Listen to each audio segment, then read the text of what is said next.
E aí, seus clubistas, tudo bem com vocês? Aqui é Maurício do Sem Clubismo FC, galera. Bom, rapaziada, no vídeo de hoje vamos comentar sobre reforços no Vasco para o ano de 2025.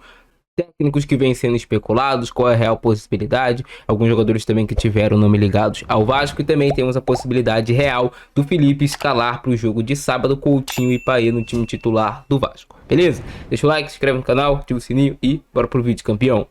E antes de começar o vídeo, para você que quer ter a cobertura completa diretamente do Monumental de Nunes da final da Libertadores entre Botafogo e Atlético Mineiro, e também quer ter notícias atualizadas de Vasco, de Botafogo, de todos os times aqui do futebol carioca, primeiro link no comentário fixado aí na descrição do vídeo, canal Canalhas FC, beleza? Vamos começar falando sobre Luiz Castro. Vasco faz contato e aguarda resposta de Luiz Castro. Então o Vasco tem interesse na contratação do técnico português Luiz Castro, que fez um grande trabalho aqui no futebol brasileiro com o Botafogo. O que impediria uma vinda do Luiz Castro ao Vasco? Primeira questão financeira, o Luiz Castro vai pedir 2 milhões de reais para ele, para toda a sua comissão técnica. Outro ponto também é que ele já está em negociação com o Santos, mas o Vasco fez um contato pelo treinador e aguarda a resposta. Se for um sim, se for positivo o primeiro contato, o Vasco aí sim seguirá negociações com o técnico. Outro nome também que o Vasco entrou em contato foi do português Pedro Caixinha. E o que esses dois técnicos têm em comum? Os dois já trabalharam no futebol brasileiro e já conhecem como é o futebol brasileiro. Pedro Caixinha passou bastante tempo no Bragantino. Esse último trabalho dele não foi tão bom, esse último ano de trabalho, tanto que ele acabou deixando o clube. Já o Luiz Castro foi um técnico que acabou sendo do Botafogo, foi para o Al Nassr da Arábia Saudita. Não deu tanto certo lá, tá podendo retornar ao mercado do futebol brasileiro para Santos ou para Vasco da Gama. Outro nome também que foi ligado ao Vasco nessa manhã foi do técnico Cuca. Falaram que é um nome que agrada a diretoria do Pedrinho. E a gente sabe que o nome do Cuca, porra, é um grande treinador, é um cara que já fez muita história aqui no futebol brasileiro, conquistando títulos, mas o último trabalho dele no Atlético Paranaense, ele meio que largou de mão, então a gente não pode ficar refém de um técnico assim. Cuca entende de futebol, sabe tudo, mas também geraria um pouco de revolta ali em relação a alguns torcedores do Vasco que não aceitariam o Cuca por coisas que já aconteceram no passado. Eu nem vou me estender em relação a isso, mas é um nome também que agrada. Alguns outros técnicos estrangeiros também foram cogitados no Vasco, porém o nome mais forte no momento que o Vasco vai realmente buscar está entre Luiz Castro ou Pedro Caixinha. Esses são os dois nomes ali que o Vasco vem observando. A gente sabe como é importante ter um treinador bom no seu time. Às vezes você não tem nem um elenco assim tão forte, você tem um elenco bem organizado, mas você tendo um bom treinador que vai te dar um estilo de jogo, que vai mostrar ali como os jogadores têm que jogar, que vai conseguir encaixar marcação, vai conseguir encaixar cada peça, ter jogada ofensiva, isso faz muita diferença no futebol brasileiro. É claro que você precisa ter ali um equilíbrio entre os dois, mas você tem um bom treinador, cara, conta demais, irmão, conta demais. E esses são os nomes aí que o Vasco vem sondando, vem especulando, vem tentando trazer para o Cruz Maltino.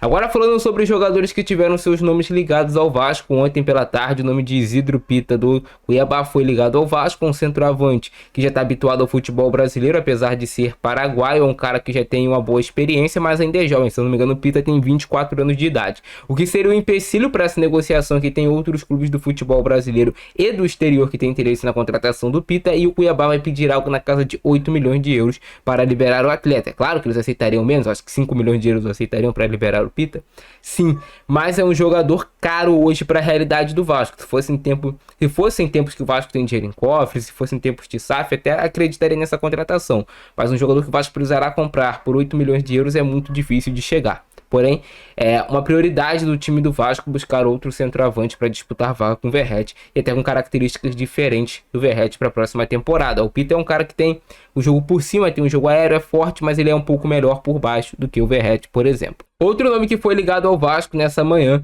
é de Lucas Barbosa, jogador que atualmente está emprestado ao time do Juventude, faz um bom campeonato brasileiro, vem marcando gols, vem dando assistências, inclusive marcou o gol ontem na vitória do Juventude. Lucas Barbosa está emprestado ao Juventude até o final dessa temporada, o jogador pertence ao Santos, e aí eu não sei se o Santos vai ter ou não interesse em negociar o atleta. O fato é, o Lucas Barbosa é um ponta de 1,93 m, passada muito larga, muito rápido, e faz um grande campeonato brasileiro ali na medida do possível. É um jogador que o Vasco não tem hoje no elenco, um ponta com característica parecida. Se você pegasse hoje com os lesionados do Vasco, o Lucas Barbosa seria titular da nossa ponta direita. É um jogador interessante. Chegou a marcar gol no Flamengo, deu trabalho para o time do Vasco também, já fez gol no Fluminense, então é um cara interessante. O Lucas Barbosa me agrada um pouco as características dele. Teria que saber quais seriam as cifras desse negócio, e também existem outros times interessados no Lucas Barbosa. O próprio Fluminense e o Internacional também já fizeram contatos por esse jogador. Então o Vasco vai ter disputa no mercado, seja buscando jogador estrangeiro ou buscando jogadores brasileiros. E para finalizar, vamos falar sobre a possibilidade de Paê e Coutinho iniciarem esse jogo contra o Atlético Goianiense. A gente tem que se lembrar, não é porque o Atlético Goianiense está rebaixado que o jogo vai ser fácil, pelo contrário, eles vão dificultar muito esse jogo. Temos que nos lembrar dos jogos de Vasco e Atlético Goianiense na Copa do Brasil, que o Vasco soou sangue para se classificar. Então o que significa? O Vasco vai ter um jogo difícil, vai ter um jogo complicado contra o Atlético Goianiense.